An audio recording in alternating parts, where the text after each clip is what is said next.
Good morning everyone, welcome to our channel. నేను మీ జాఫర్. ఈ రోజు ప్రధాన దినపత్రికలో వచ్చినటువంటి విద్యా ఉద్యోగ సమాచారంతో పాటు కొన్ని ముఖ్యమైన కరెంట్ అఫైర్స్ ఉన్నాయి. వాటన్నిటిని మనము వన్ బై వన్ అయితే తెలుసుకుందాం. మీకు టెట్ అండ్ డిఎస్సికి సంబంధించినటువంటి పీడిఎఫ్ నోట్స్లు, మెటీరియల్స్, అదేవిధంగా డైలీ కరెంట్ అఫైర్స్ అప్డేట్స్ని మన యొక్క వాట్సాప్ గ్రూప్లో ఫ్రీగా అందించబడుతున్నాయి.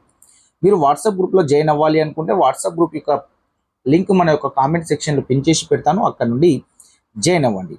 ఇక మొదటి అప్డేట్ తెలుసుకునే ముందు మీరైతే మన యొక్క ఛానల్ని సబ్స్క్రైబ్ చేసుకొని మన యొక్క వీడియోస్ని తప్పకుండా లైక్ చేసి మీ యొక్క మిత్రులకు షేర్ చేయండి. ఇక మొదటి అప్డేట్ చూసుకున్నట్లయితే టెట్ ఫీజు తగ్గించండి, ప్రభుత్వానికి అభ్యర్థుల వినతి. మొదటి రోజు 1200 దరఖాస్తులు, టెట్ రాసే టీచర్లకు అనుమతి అక్కర్లేదని విద్యాశాఖ వారైతే చెప్పడం జరిగింది. ఇక్కడ చూసుకున్నట్లయితే దాదాపుగా తొలి రోజు 4050 దరఖాస్తులు అయితే రావడం అయితే జరిగింది. ఇక్కడ చూసుకున్నట్లయితే టెట్ ఫీజు తగ్గిస్తా అని ఫస్ట్ మనకు పేపర్లో ఆర్టికల్స్ రావడం జరిగింది.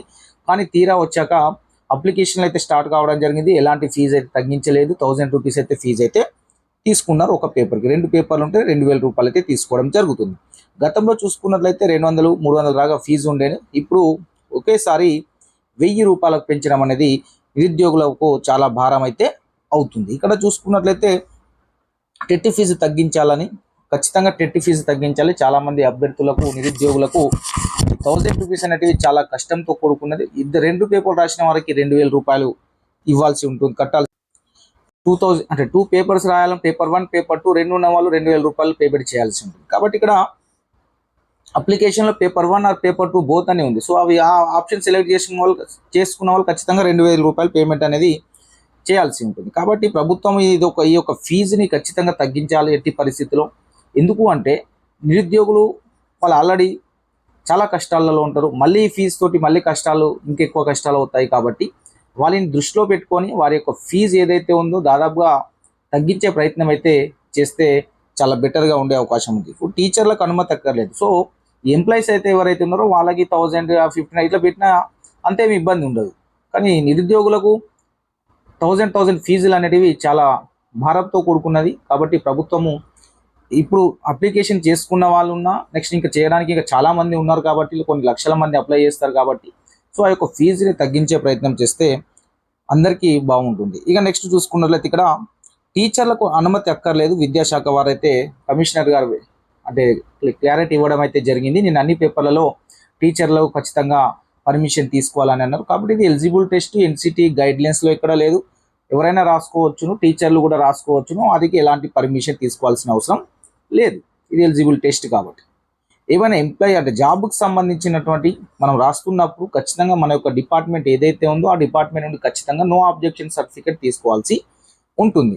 కాబట్టి దీనికి మాత్రం టెట్కి అయితే అవసరం ఉండదు. ఇది మనకు ఫీజుకి సంబంధించి తొలి రోజు వచ్చినటువంటి దరఖాస్తులు 4050 అయితే రావడం జరిగింది. నెక్స్ట్ చూసుకున్నట్లయితే డిఎస్సిలో ఓపెన్ డిఈడి వారికి నో ఛాన్స్. అదే ఎన్ఐఓఎస్ ద్వారా ఎవరైతే డిఎడ్ చేశారో వారైతే ఈ యొక్క డిఎస్సికి అండ్ టెట్కి నాట్ ఎలిజిబుల్ అని విద్యాశాఖ వాళ్ళైతే స్పష్టం చేయడం జరిగింది.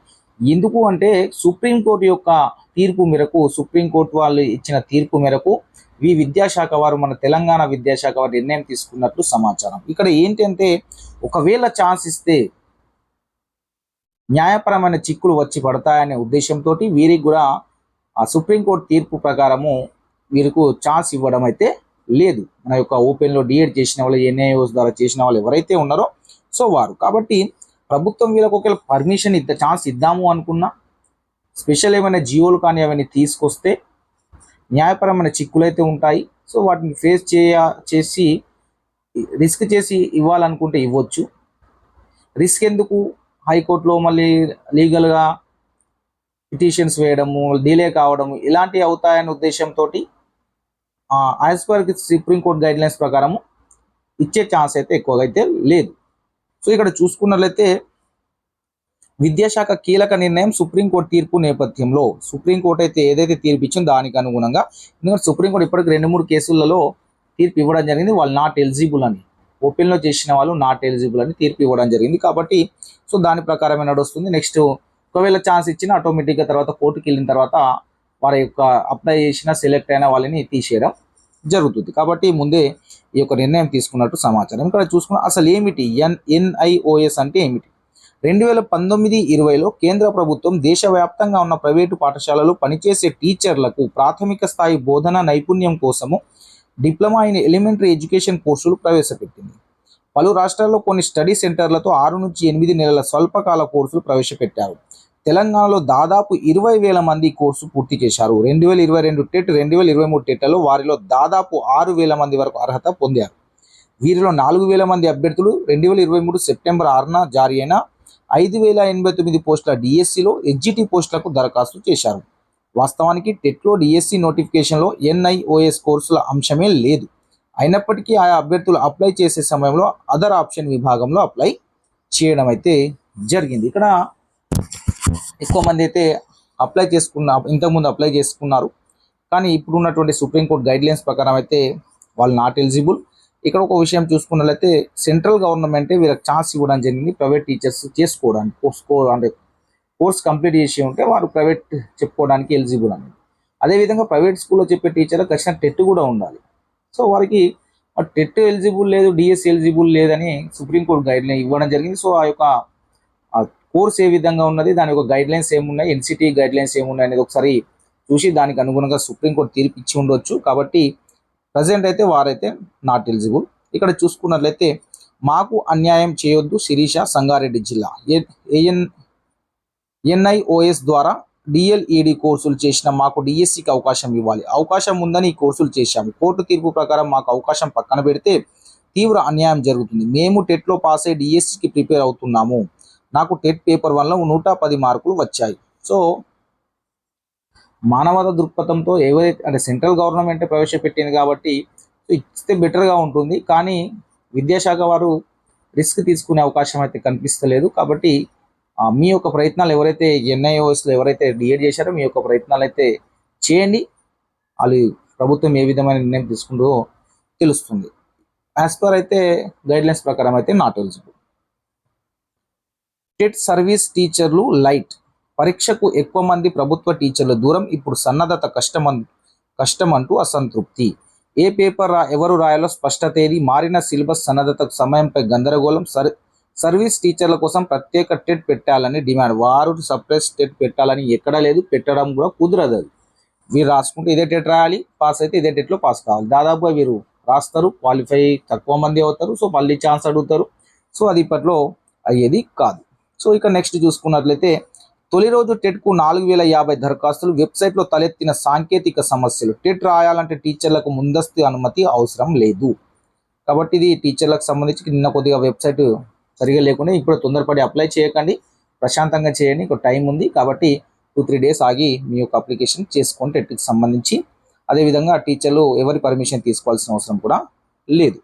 నెక్స్ట్ అప్డేట్ చూసుకున్నట్లయితే నిరుద్యోగులు 83% యువతే ఉంటారు. చదువుకున్న యువతలో పెరిగిన నిరుద్యోగం 2000లో 35.2% ఉంటే 2022 నాటికి అది 65.7%గా పెరిగింది. అంతర్జాతీయ కార్మిక సంస్థ నివేదిక అయితే వెల్లడించడం జరిగింది. ప్రభుత్వం అన్ని సమస్యలను పరిష్కరించలేదు కాబట్టి మన యొక్క భారత ఉపాధి నివేదిక 2024 విడుదల కార్యక్రమంలో పాల్గొన్న కేంద్ర ప్రభుత్వ ప్రధాన ఆర్థిక సలహాదారులు వి అనంత నాగేశ్వరన్ మంగళవారం కీలక వ్యాఖ్యలు చేశారు. నిరుద్యోగం వంటి అన్ని సామాజిక ఆర్థిక సమస్యలను ప్రభుత్వం పరిష్కరిస్తుందని అనుకోవడం సరికాదని అన్నారు. ఉపాధి విషయంలో ప్రభుత్వం ఏమీ చేయగలదంటూ ఆశ్చర్యం వ్యక్తం చేశారు. కాబట్టి మొత్తానికైతే మన దేశంలో నిరుద్యోగత శాతం 83% ఉంది మన యొక్క యువతలో. కాబట్టి ఈ యొక్క శాతాన్ని, ఈ నిరుద్యోగతను తగ్గించే బాధ్యత ప్రభుత్వం పైన ఉంటుంది. ఖచ్చితంగా వీళ్ళందరికీ ఎంప్లాయ్మెంట్ కల్పించాల్సిన అవసరం ఎంతైనా ఉంటుంది. నెక్స్ట్ కొన్ని ముఖ్యమైన కరెంట్ అఫైర్స్ ఉన్నాయి, వాటి ఒకసారి చూద్దాము. WTT feeder beer table tennis టోర్నీలో ఆకుల శ్రీజ విజేతగా నిలిచింది. 2024 మార్చి 25న లెబనాన్లో బీరూట్లో జరిగిన మహిళల సింగిల్స్ ఫైనల్స్లో శ్రీజ సారా డి నట్టే పై నెగ్గింది. ఈమె లగ్జెంబర్గ్ను అటువంటి అపోనెంట్ పైన గెలవడం జరిగింది. ఆమె పేరు డి నట్టే.